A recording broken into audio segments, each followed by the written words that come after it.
Since we started sponsoring the England feeder team back in April 2023, we're constantly asked what's the actual difference between the rules of international feeder fishing and the feeder fishing here in the UK. Alongside this, we also get asked what are the exact rigs that the England feeder team use. Now, who better to explain this than the current England feeder team manager, Dean Barlow, who's fishing just behind us. Now I'm going to put some extra layers on because it is freezing cold today. It's only 3 degrees here, and then we'll stand behind Dean and we'll let him run through the finer points of international feeder fishing.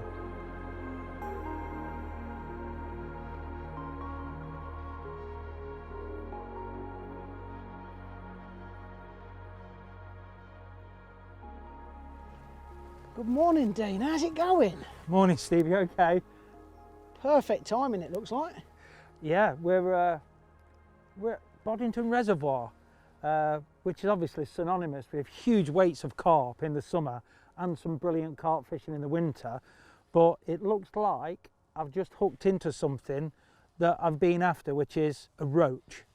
One of the famous big Boddington roach. Yeah, there's a really good head of roach in here as well, and I'm hoping that this one stays on the hook.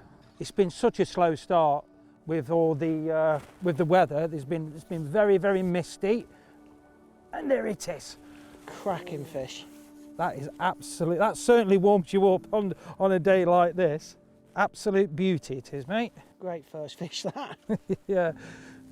Well, considering it can't be much more than what, 4 or 5 degrees? No, it started off very, very cold this morning. There was mist. I couldn't even see the end of my quiver tip. It was that misty. I'll lower that one into the net. And then, as the day's gone on, the sun has burnt the mist off, and there's been a few inquiries that there's been some fish there, Steve. But that's my first proper bite, and it's what a beauty it is. Well, to be honest, since we've been following you, starting I suppose at the Feeder World Championships in Serbia, and then again more recently the European Feeder Cup at Barlow Lakes, the amount of questions we get regarding what is the main differences between actually international feeder fishing rules and then what we use here in the UK.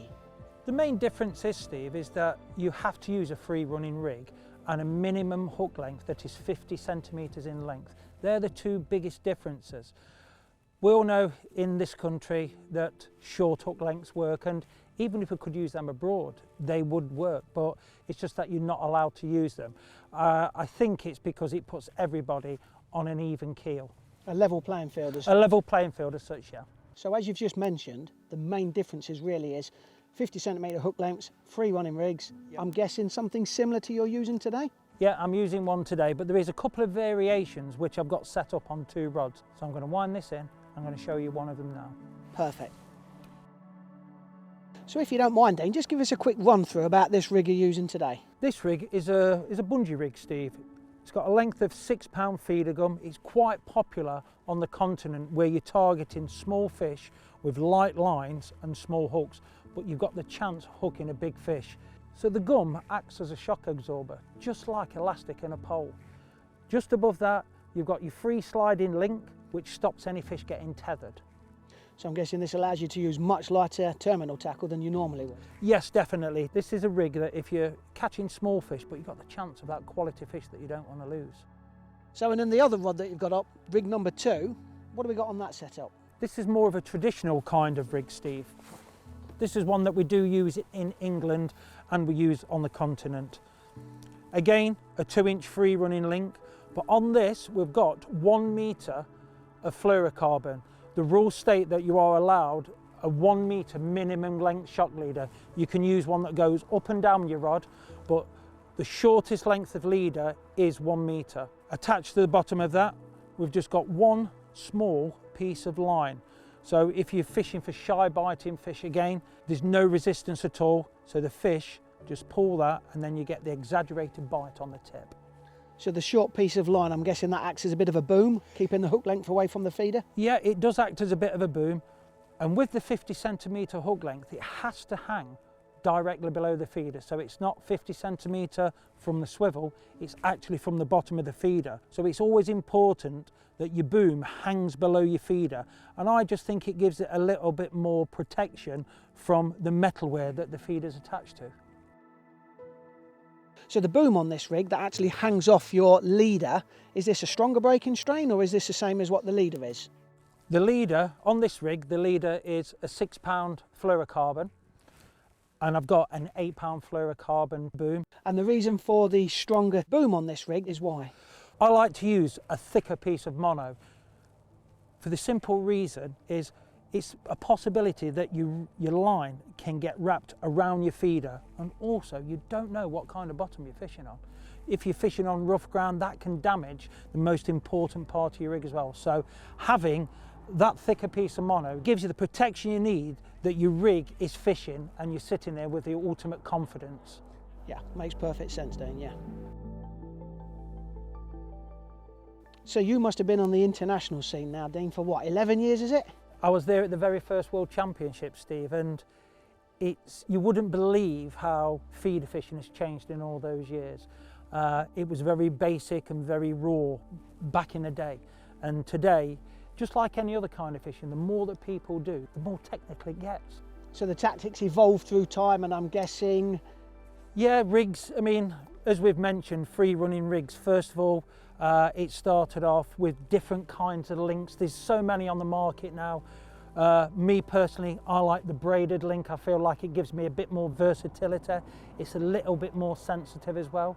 But there's so many on the market now, and you know, there's so much to choose from. But I'm guessing there's a time and a place for every link, depending on the style and the species. Definitely. Depending, like you say, you go abroad. When I was in Serbia, I was fishing for very small fish, a slightly different setup. You go to South Africa, you're fishing for carp, a slightly different setup again. And it just shows you how far feeder fishing has come in less than a dozen years. So would you mind just running us through a few of the links that you carry with you now, Dean? Yeah, of course I can, Steve. Always keep them in a nice little box. But there's a few different ones on the market now. At this moment in time, my favourite one, I do like a braided link. I feel like it's more sensitive on the rig. I feel like it gives me better bite presentation. But we don't always just use these rigs in the World Championships now. We've actually transferred some of the rigs that we use into our fishing back at home. Very neat and tidy. So what other kinds of links do we use, Dean, if it's not a braided link? We've got monofilament links as well. There's so many on the market now that, and there you go, there's a monofilament link. A little bit stiffer, so not so sensitive. Every kind of link has got a place in your feeder fishing armoury. It's a little bit like different pole rigs for pole fishermen, Steve. So when, Dean, would you use a softer link over a more stiffer link? I think a lot of it is personal preference. The whole of the England feeder team use different kind of setups. My personal favourite, I like to see everything on my tip, so I go for the most sensitive rig that I can get away with. So considering, Dean, that all of the European teams start from pretty much a level playing field, what actually gives the England squad that bit of an edge, because you all seem to be so successful? There's a lot of hard work goes into it, Steve. I mean, we're fishing venues that we've never seen, never heard of. We do a hell of a lot of research, but nobody knows about. We know people in different countries, and on more than one occasion, we've been out there and practiced. So practice does make perfect. Practice does make perfect, and the start of the official practice, you get 5 days to try and sort a method out, which can be very, very difficult. I noticed today you're using braided main lines on both rods. Is this a big thing on the international scene? It definitely is, Steve, and we've been very lucky today that we've been given special dispensation by Boddingtons to use braid. For roach fishing, it's imperative because the way that the roach feed, they're quite scatty and everything like that. They get a lot of touches, where compared to bream fishing, where they graze over and you get nice long pulls, roach are more scatty and you get a lot more finicky bites. So the more that you can see, the more fish you'll catch. Comes down to sensitivity, I suppose. Again, it comes down to sensitivity, and that's where using the right rig on the right main line, Sometimes we go abroad and it's all carp, always monofilament. So today, for an example, fishing for roach, we're using an 08 or an 010 or an 012 main braid? 010 braided mainline, and I actually use a braided leader, which is obviously just like a normal shock leader. It gives you a little bit more protection against anything that's on the bottom. So I've got a 010 mainline and I've got an 018 braided leader. So I'm guessing then down at the terminal end, the hook length end, does it make a big difference to fish as light as you can with the smallest hooks or not? As in all kinds of fishing, Steve, sometimes you need to trick the fish so much that you need to trick them on the hook. So lines down to 09, size 20, 22 hooks, even on a feeder, especially if you're fishing for small roach, small skimmers, which we do encounter quite a bit on the continent. It does make the difference. And then on the other side of the spectrum, when we've been to South Africa or places like Portugal, you're using a size 10 hook, a great big gaff, 025 hook lengths, 10-pound mainline. So that's why we need so many different hooks wrapped on, just to make sure we've got it absolutely perfect for the fish that we're fishing for. Well, that's been a great insight, Dean, and I know a lot of people are going to be able to take a lot from that. Best thing I can do now is let you crack on and do what you do best and catch some more roach. No problem. Thanks a lot, Steve.